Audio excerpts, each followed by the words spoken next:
How many leap years were there in first century. तो बाबू एक सेंचुरी में कितना ईयर होता है? 100 ईयर होता है। एक सेंचुरी ईयर में कितना ईयर होता है? 100 ईयर होता है।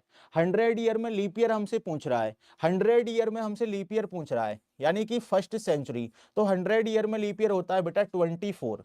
24 will be correct answer, 24 will be correct answer. हमसे पूछे how many leap years in 200 year, तो आंसर दोगे 48। 300 ईयर में लीप ईयर पूछे तो आंसर रखोगे 72। 400 ईयर में लीप ईयर पूछे तो आंसर रखोगे 97।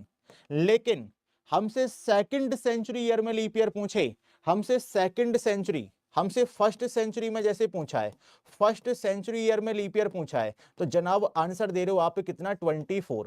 और बेटा हमसे सेकंड सेंचुरी ईयर में लीप ईयर पूछे तो भाई 48 आंसर नहीं दोगे, क्या आंसर दोगे? 24। हमसे थर्ड सेंचुरी ईयर में लीप ईयर पूछे तो आंसर कितना रखोगे? 24। हमसे फोर्थ सेंचुरी ईयर में लीप ईयर पूछे, हमसे फोर्थ सेंचुरी ईयर में लीप ईयर पूछे तो आंसर दोगे 25। ये बात आपको दोनों में डिफरेंस याद रखना है। हमसे पूछे how many leap year in 100 year, तो आंसर 24। और हमसे पूछे how many leap year in first century year, तो अभी 24। क्यों? क्योंकि एक सेंचुरी ईयर में 100 ईयर होता है और 100 ईयर में लीप ईयर भी 124 होता है। तो ये आंसर तो दोनों सिमिलर इसलिए आ रहे हैं।